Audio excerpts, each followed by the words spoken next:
하나님 말씀 마가복음 12장 18절부터 27절까지 말씀. 부활이 없다 하는 사두개인들이 예수께 와서 물어 이르되 선생님이여 모세가 우리에게 써주기를 어떤 사람의 형이 자식이 없이 아내를 두고 죽으면 그 동생이 그 아내를 취하여 형을 위하여 상속자를 세울지니라 하였나이다.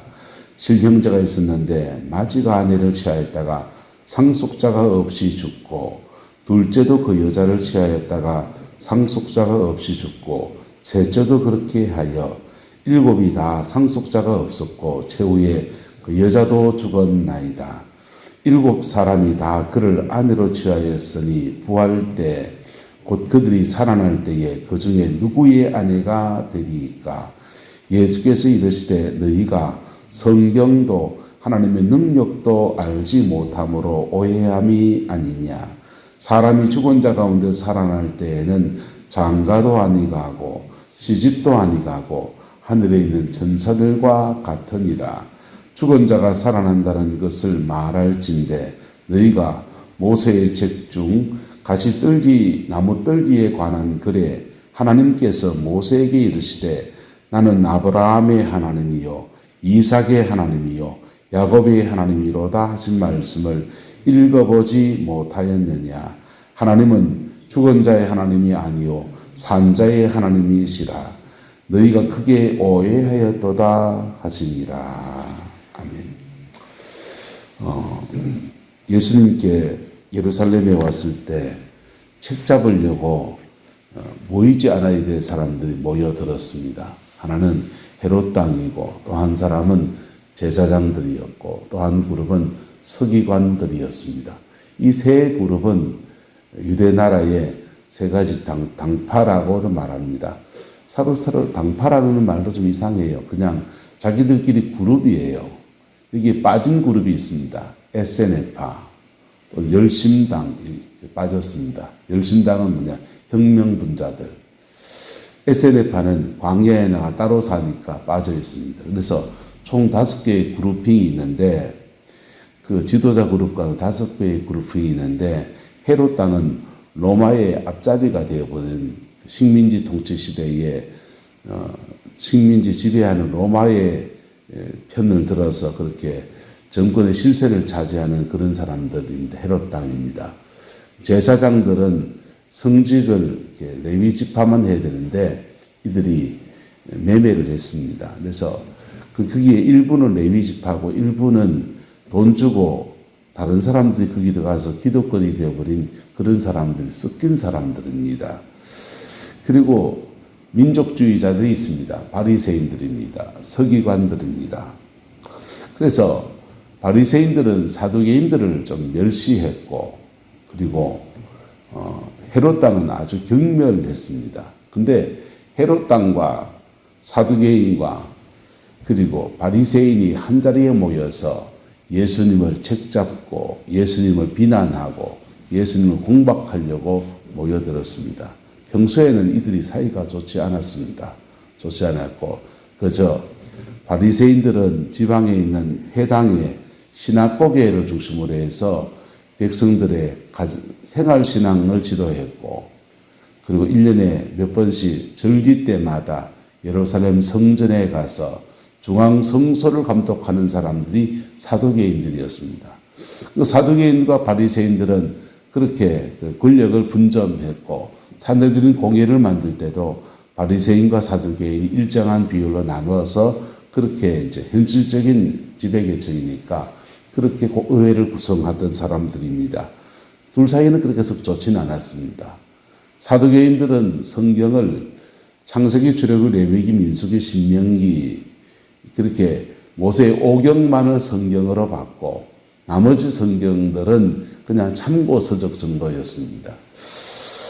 그런데 바리새파 사람들은 구약 성경 창세기, 출애굽, 레위기, 민수기, 신명기라고 하는 모세 5경 외에 선지서나 소선지서, 역사서 같은 시가서 같은 다른 성경도 인정하는 구약 성경 전체를 성경으로 인정하는 그런 사람들이었습니다. 교리적으로도 달랐습니다. 바리새인들은 부활을 믿고 내세를 믿고 사두개인들은 내세도 안 믿고 부활도 안 믿었습니다. 그래서 사두개인들은 오직 현세만 중요했습니다. 그게 완전히 서로가 서로에게 이단시되는 그런 집단들입니다. 그저 권력을 분점하고서 그런데도 그렇게 함께 할 수 있었던 것은 나름의 그 분리, 권력을 분점해서 그렇게 있던 것이었습니다. 그런데 그들이 하나가 되었습니다. 이상합니다. 악한 날이 되면 서로 싸우다가 그들이 하나가 되었습니다. 그리고는 하나가 되어서 헤롯 땅에 제일 먼저 예수님의 포문을 열었습니다. 가이사에게 세금을 바치리까 말리까 라고 하면서 질문을 던졌습니다. 그 질문에 대해서 예수님이 논쟁하지도 않고 지혜롭게 말씀하시는 것을 보고서 갑자기 사두개인들이 다른 질문을 하기 시작합니다. 부활에 대한 질문을 했습니다. 이 부활이 없다 하는 사두개인들은 이 질문을 자기들은 할 수 있지만은 이 질문하면 안 돼요. 이 질문을 하는 순간 바리새파와 사두개파 사이에 논쟁으로 바뀌게 됩니다. 무슨 논쟁이 됩니까? 바리새파는 부활을 안 믿고 바리새파는 부활을 믿고 사두개파는 부활을 안 믿습니다. 같이 헤롯 땅과 지금 사두개파와 바리새파 셋이 모여가지고서 예수님을 책잡으려고 모이는데 서로의 공조가 지금 무너질 상황이 되어진 겁니다. 왜 준비한 질문이 아닌 것 같아요. 제가 보기에는. 준비한 질문이 아니고 예수님께서 헤롯 땅에게 말씀하시는 대답이 지혜롭게 말씀하신 것을 보고 응급결에 그들의 궁금한 것들을 말한 것입니다. 그렇게 질문을 할 때 주님이 부활에 대해서 말씀하십니다. 그들이 질문하기를 그들의 생각에는 이렇게 생각했습니다. 모세가 형수치수 제도를 통해서 형이 죽으면 상속자가 없이 죽으면 우리나라 같으면 양자를 취해서 맥을 잇게 하고 그렇게 하는데 이 동네는 그렇게 하지 않고 동생이 형수를 취해서 아내로 삼고 그래서 아이를 낳으면 형님 호적에도 얹어주고 그때부터 형님의 아내, 형수는 자기 아내가 되고 그렇게 해서 다음도 하면 자기 호적에 올라가고 이렇게 되는 겁니다. 그래서 대신 아이를 낳아주는 그런 제도를 형수치수 제도라고 합니다. 형수치수 제도가 있어서 그 제도를 통해서 7 형제가 있었는데 마지가 죽고 둘째가 죽고 셋째가 죽고 넷째가 죽고 여섯째가 7째가 다 죽고 마지막 그 여자까지 다 죽었다면은 부활의 때에 이 여인은 누구의 아내가 되어야 합니까? 7 형제들 중에서는 누가 이 아내를 취해야 됩니까? 라고 물은 것입니다. 가장 사랑했던 사람이. 저는 그렇게 대답할 것 같아요. 근데 주님께서 그 일에 대해서 진리를 밝혀서 말씀해 주셨습니다. 부활 때에는 성경도 하나님의 능력도 알지 못해서 그렇구나 하면서 죽은 자가 살아날 때는 장가도 아니 가고 시집도 아니 가고 하늘에 있는 천사들과 같은 그런 존재가 되어진다. 영적 존재로서 성생활을 하지 않는다. 이런 얘기를 하셨습니다. 살아있는 동안에 사람이 살아갔던 인연은 있겠지만은 기억은 있지만은 그런 부부의 연을 맺지는 않는다. 얘기를 하셨어요. 그리고는 주님이 26절부터 말씀에 구약 성경을 빌어서 부활에 대한 말씀을 하십니다. 근데 부활에 대해서 명확하게 잘 나타나 있는 것들은 오히려 이사야서 같은 성경들입니다. 바벨론 포로기 이스라엘 백성이 바벨론 포로 생활을 하면서 신학적 정리가 더 깊이 되어지는데 그때 형성된 어떤 신학적 정리들이 부활에 관한 교리예요. 그리고 내세 죽음 이후에 다음 세계에 관한 영혼의 세계에 관한 이야기들은 바벨론 포로기 때 신학적으로 굉장히 정리가 되었습니다. 그래서 이런 교리에 관한 것들은 다니엘서나 에스겔서나 이사야서 후반전 같은데 바벨론 포로기 때 선지자들을 통해서 기록된 성경에 잘 나와 있습니다. 근데 주님은 그런 성경을 다 빼고 굳이 어느 성경을 들었느냐? 모세 오경, 창세기, 출애굽기, 레위기, 민수기, 신명기. 사두개인들이 성경이라고 정경이라고 인정하는 성경에서 말씀하십니다. 주님이 대화해 나가는 방식이 있죠. 그들이 가지고 있는 논리에서 그들이 알고 있는 개념에서 시작해 오는 겁니다. 모세의 책 중에 가지떨기 가란 글에 하나님께서 모세에게 이르시되 나는 아브라함의 하나님이요 이삭의 하나님이요 야곱의 하나님이요. 그 다음 말씀은 너의 쓴 것은 거룩한 것이니 너의 발에서 신을 벗어라. 이렇게 주님이 주룩히 말씀하셨거든요.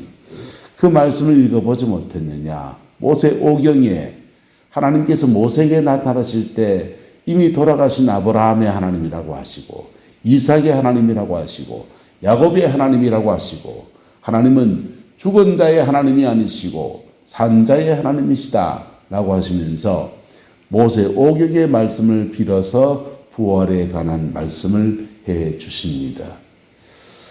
너희가 크게 오해하였도다 이렇게 말했어요. 이 말씀을 들으면서 무릎을 탁 친 사람이 있습니다. 바리새인들입니다. 바리새인과 사두개인이 늘 만나면 논쟁이 생겼는데 너희들 말이야 바리새인들이라고 하는데 너희들 그 바벨론 포로기 때 성경 말씀을 열심히 연구하고 인정하고 나라 위해서 큰일을 한 것도 인정하는데 부활 그거 말이야 모세 오경에 안 나오지 않냐 그랬는데 예수님이 모세 오경을 들어서 부활을 말씀하신 겁니다. 그리고는 이제 바리새인이 할 말의 빌미를 찾았습니다. 그래서 바리새인은 역시 그들이 예수님의 책 잡으려고 한 질문이 아닌 다른 질문을 합니다. 계명 중에서 무엇이 가장 크니까? 그게 지금 예수님 책 잡는 거하고 무슨 상관이 있습니까? 부활에 관한 교리 질문하는 거하고 예수님 책 잡으려 하는 거하고 무슨 상관이 있습니까? 그들의 궁금함들을 말하기 시작하고 그리고 바리새인들은 율법에 정통하다는 자신의 자부심을 예수님께 인정받으려고 하는 그런 태도로 등장하게 되어진 겁니다. 이 시발점이 뭡니까? 예수님께서 헤롯 당들이 그 완악한 자들이 그냥 예수를 얽어매려고 하는 질문들에 대해서 진지하게 대답하신 것이 있습니다. 사랑으로 지혜롭게 말씀하신 것도 있습니다. 성령 안에서 말씀하신 데 있습니다. 그랬더니 이 바리새파, 사두개파, 헤롯 당 이들의 공조가 깨어지고 각자 도생 자기들이 하고 싶은 질문을 예수님께 하게 된 겁니다. 그렇다고 해서 이들이 구원에 이르는 건 아니에요. 질문은 질문이고 답을 얻은 건 답을 얻은 거고 그 답을 받고 안 받고는 본인의 문제고 그런 부활에 대한 교리를 배웠다고 해서 구원받는 것도 아닙니다.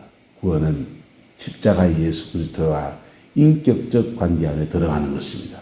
나의 죄를 위해 죽으신 주님 앞에 나 겸허하게 엎드린 그 은혜 안에서 구원의 역사가 일어나는 것입니다. 하지만 주님은 그들의 구원을 위한 큰 징검다리 하나를 놓으셨습니다. 겨울을 건너갈 때 옛날 겨울을 건너갈 때 돌다리를 놓지 않습니까? 돌다리를 이렇게 띄엄띄엄 놔두면 그 돌다리를 하나 딛고 그 다음 딛고 그 다음 딛고 열 몇 개 좀 건너가고 나면 그 다음 어느덧이 또랑을 건너서 건너편으로 갈 수 있는 길이 열려지는 겁니다. 한 사람이 예수대 복음만에 들어오는데 그 징검다리라고 하는 것들이 그렇게 있는 것입니다. 할렐루야. 한 영혼이 주님께 나오는데 그 영혼을 향한 하나님 나라의 징검다리가 그렇게 놓여지는 거예요.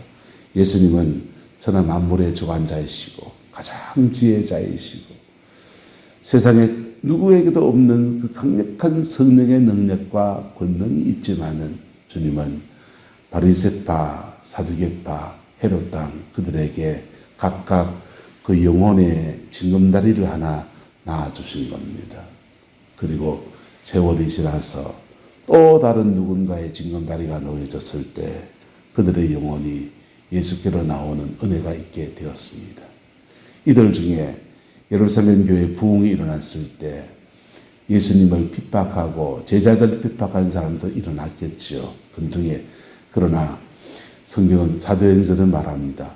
허다한 제사장의 무리도 이 도에 복종하더라. 할렐루야. 허다한 제사장의 무리, 사두개파입니다. 허다한 제사장의 무리도 예수 그리스도의 이 도에 복종하더라. 우리가 오늘 살아가는 삶의 여정 안에서 우리가 뱉는 말 한마디 안에서 예수를 믿지 않는 사람이나 신앙이 어린 사람에게나 하나님 나라의 징검다리가 되어지는 돌다리가 되어지는 아름다운 은혜가 있게 되기를 주님의 이름으로 축복합니다. 우리 또한 그런 누군가의 징검다리들이 놓여지는 것 속에서 한 켜 한 켜 놓여지는 그 은혜 안에서 예수님 믿게 되었고 오늘 복음의 사람이 되어서 이 새벽 기도의 자리에 앉아있는 것입니다. 포기하지 않고 끈질기게 신실함으로 한 영혼 대할 때 주님의 때에 영혼을 추수하시는 아름다운 은혜의 역사가 일어나게 되는 것입니다. 주님은 지금 이들의 영혼을 추수하지 않았습니다. 주님은 이들의 영혼에 하나님의 진리 옆에 다가올 수 있는 징검다리 하나씩 놓아주셨습니다. 그러나 늘 동일한 태도입니다. 성령 안에서 진실함과 그리고 성령 안에서 대화, 말로 이기는 것이 아닌 사랑의 승리의 여정을 주님이 걸어가신 겁니다. 그 복과 은혜가 저와 여러분과 함께하게 되기를 예수 이름으로 축복합니다. 기도하겠습니다. 좋으신 아버지 하나님, 주님의 은혜와 사랑을 감사합니다.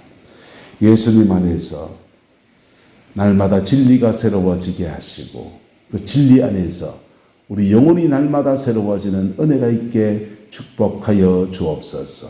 오늘 이 거룩한 주일 우리 내남제일의 모든 성도들이 찬양하며 말씀을 들으며 기도하며 하나님 앞에 나아갑니다. 하나님의 얼굴을 깊이 구하는 심령이 되게 하시고 하나님의 사랑이 그 영혼을 덮으시는 아름다운 은혜가 있게 축복하여 주옵소서. 진리가 우리를 자유케 하시는 아름다운 은혜의 역사가 충만하기를 소망합니다. 예수님의 이름으로 축복하며 기도드리옵나이다. 아멘.